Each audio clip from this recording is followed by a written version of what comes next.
Elly De La Cruz is the most electric base runner in baseball. In a recent win for the Reds over the Cardinals, Elly De La Cruz stole his 40th base before July. That leads the league, and it's not even particularly close. The closest one to him when I looked was 12 steals behind, and that was Bryce Terang in Milwaukee.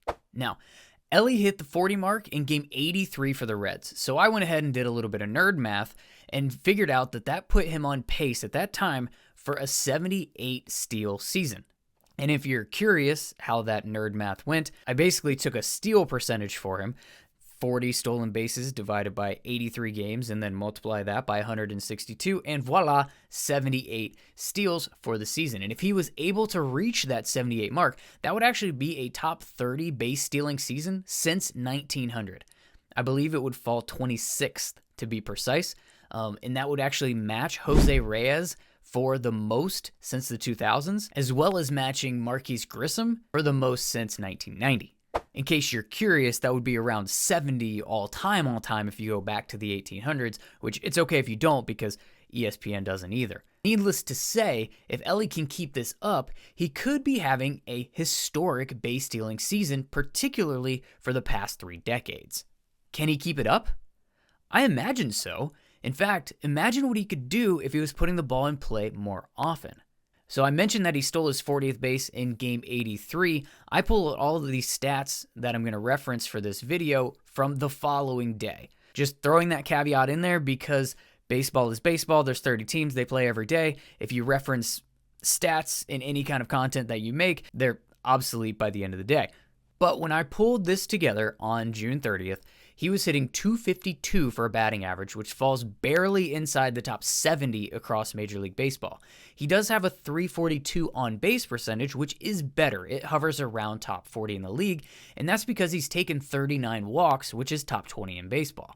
Where things get weird is that he leads the league in strikeouts at 111.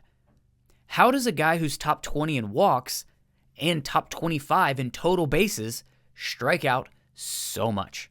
I'm truly guessing because I'm not his hitting coach, but it seems to me that it's because he's trying to swing for the fence. He's hit 14 home runs so far this season, which is top 30 in the league. And if he wasn't trying to hit those home runs, he probably wouldn't strike out so much. But let's not pretend that home runs aren't fun and all of a sudden he's going to, just become Ichiro Suzuki. He's still going to want to put some balls in the grandstands. Duh.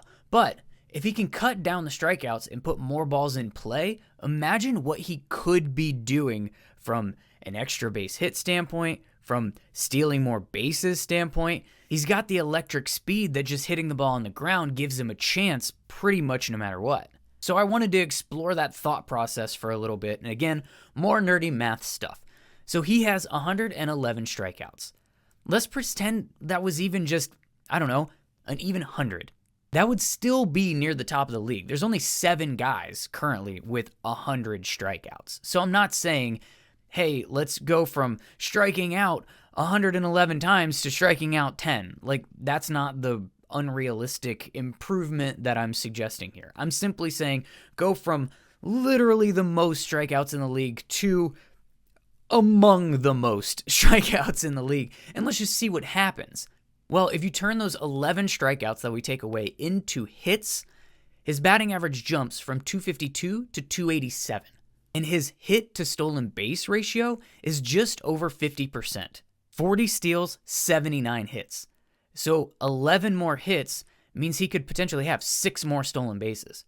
You plug 46 steals into 83 games, go back to the formula that we started with earlier, and that's about a 90 steal pace. And that would be top 14 since 1900. And sure, this is a lot of make-believe. We're messing with numbers. It breaks down easily when you factor in a million different things that are happening at all times within a baseball season and on the baseball field. I know that not striking out those 11 times doesn't just mean he's going to get a hit. But it's an exercise that just showed kind of the opportunity cost of the way he's racking up those strikeouts. And I truly don't think that it's that unrealistic for him to turn himself into a 275, 280 kind of a guy. And with how dynamic he is on the base paths, he'd probably get a lot of extra base hits. He's already top 5 in triples. And while I was surprised at how low he was on the list for doubles, he's still getting extra base hits 26% of the time that he gets a hit. Again, it's just numbers. They don't mean anything but to say that the dude has a ton of potential. And if he could just cut down on the strikeouts, the sky is literally the limit for this kid who's only in his second year in the bigs. And the more we can get this guy running bases, the better it is for the game as a whole. Baseball needs stars. It needs exciting players. And a guy who's a threat to steal every time he gets on base, a threat to stretch singles into doubles, doubles into triples, to steal home or hit an inside the park home run. He's Benny the Jet if Benny the Jet was 6'5" and existed in real life. And the kid clearly has style. The unbuttoned jersey, the chains, the bat flips, the on-base celebrations. He's got a swag to him. I don't think people actually say swag anymore, but when I was playing baseball, swag was in its heyday.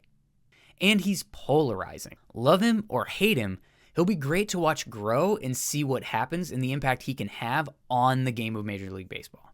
And who knows? He might be the first semi-realistic chance that a guy has to possibly challenge that Ricky Henderson record. He's got a long way to go as a hitter to even become remotely close to having an outside shot at it. But if anyone has the tools to build on, it might be Elly De La Cruz. Let me know in the comments what young star you're most excited to watch grow and see what they can do for the game of baseball. And please like this video so YouTube knows that it doesn't suck, and subscribe to let me know that you want me to keep making more of them.